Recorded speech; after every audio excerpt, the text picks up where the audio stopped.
हुज़ूर सैयद आलम सल्लल्लाहु अलैहि वसल्लम के ग़ुलाम हज़रत सलमान फ़ारसी से किसी ने पूछा, या सुलेमान आपका नाम क्या है, आपके वालिद का नाम क्या है? आपने फरमाया सलमान बिन इस्लाम बिन इस्लाम बिन इस्लाम बिन इस्लाम। ये एक ऐसा तारुफ है जो कायनात में तमाम मखलूक से मुसलमानों को जुदा करता है। तो हमारा भी तारुफ यही है कि हम कुत्ते पाक रसूलुल्लाह के। हकीकत तो यह है कि हमारी वफा हुज़ूर सैयद आलम सल्लल्लाहु अलैहि वसल्लम की ज़ात गिरामी तो बहुत बुलंद है ना। हमारी वफा तो उस वफादार रसूल से है जिसने अपनी सारी ज़िंदगी हुज़ूर के साथ वफा में गुजार दी। हमारी वफा का तकाजा यह है कि जो नज़रिया, जो सोच, जो रास्ता वो हमें देकर गए, हम उस पर कारबंद रहें, ना उससे एक इंच आगे ना एक सूतर पीछे। बाबा जी फरमाया करते थे, तुम कायनात में जहाँ से भी जमा तफरीक करके लाओगे ना, आगे हुज़ूर की ज़ात खड़ी है। तुम कलदम कर दोगे फिर भी लब्बैक या रसूलुल्लाह होगा, तुम गोलियां चलाओगे फिर भी लब्बैक या रसूलुल्लाह होगा, तुम FATF की शराइत मानोगे तब भी लब्बैक या रसूलुल्लाह होगा। कौम महंगाई में जब पिस जाएगी, भूख अफलास हर चीज़, याद रखना उसका इलाज भी लब्बैक या रसूलुल्लाह होगा। हर चीज़ का इलाज लब्बैक या रसूलुल्लाह होगा। और अगर किसी के दुखों का मदावा होगा तो वो हुजूर के नाम से ही होगा, वो इसी निज़ाम से होगा, वो निज़ाम अदल कायम करने से होगा जो मेरे आका व मौला सल्लल्लाहु अलैहि वसल्लम देकर गए। उस कुरान से होगा जो मेरे आका व मौला सल्लल्लाहु अलैहि वसल्लम के क़ल्ब अतहर पर नाज़िर हुआ। और कायनात में किसी दुख का, किसी मर्ज़ का मदावा कहीं और से नहीं है।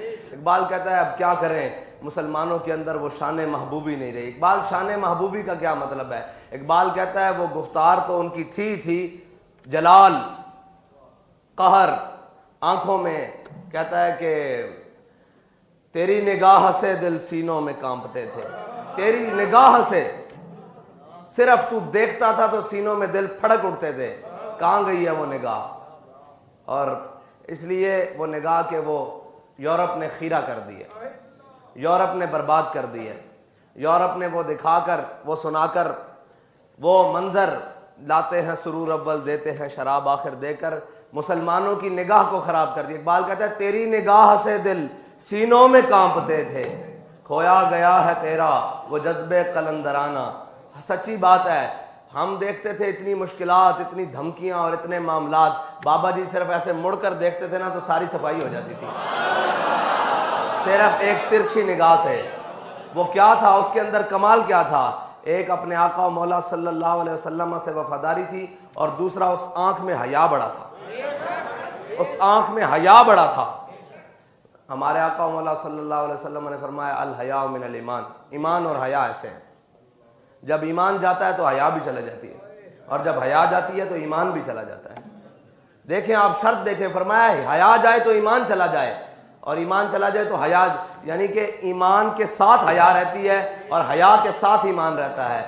अब जिनमें से दोनों निकल जाएं वो भी मुसलमान है, वो जिनमें से दोनों चीजें निकल जाएं, ना ईमान मौजूद हो ना हया मौजूद हो, वो क्या मुसलमान है? वो तो रहती नहीं है। यानी किसी तौर पर हजरत जरीर बिन अब्दुल्लाह अल बजली, हुजूर सैयद आलम सल्लल्लाहु अलैहि वसल्लम अली ना अल्लाह तेरा यह हुस्न जाता रहेगा। और जरीर बिन अब्दुल्लाह अल बजली हैं कौन? जिन्हें यूसुफ हाजिल उम्मा कहा जाता है, इस उम्मत के यूसुफ, इस उम्मत के यूसुफ। निगाहें में कलंदरानापन और जलाल आता ही जब है निगाहों में हया हो, जब दिलों में हुजूर की मोहब्बत हो, जब दोनों ही चीजें मौजूद ना हो, फिर हम कहें हमसे कोई डरेगा, हमारी बात में असर होगा। बात में असर लाने के लिए पहले किरदार को मजबूत करना पड़ता है और इस कदर मजबूत करना पड़ता है कि फिर हर चीज कायनात की आपको मट्टी नजर आए। हाँ, हम बड़े मराहिल से गुजर रहे हैं और हमारे लिए सबसे बड़ा मरहला अब यही है कि हमने अपने किरदार को भी बहुत मजबूत करना है। उसमें किसी किस्म की कोई खोट नहीं होनी चाहिए। अगर हुई तो फिर याद रखना मंजिल आपको नहीं मिलेगी, फिर रास्ते में भटका दिए जाओगे। मंजिल उन्हें मिलती है जो बिल्कुल मुकम्मल होकर और यकसुई के साथ जिस तरफ जाना है उस तरफ पूरे किरदार और गुफ्तार के साथ जाते हैं, पूरे वकार के साथ जाते हैं। वरना बड़े लोग आए, बड़े बड़े लोग आए, बड़े बड़े, वहाँ कबूलियत जब तक नहीं होती एक कदम भी आगे नहीं मिलता। इसका मतलब है जहां तक आप जा रहे हैं, जैसे जैसे मंजिल की जानिब जा रहे हैं, आपकी मदद हो रही है। आपकी मदद इसलिए हो रही है कि आपके दिलों में हुजूर सैयद आलम सल्लल्लाहु अलैहि वसल्लम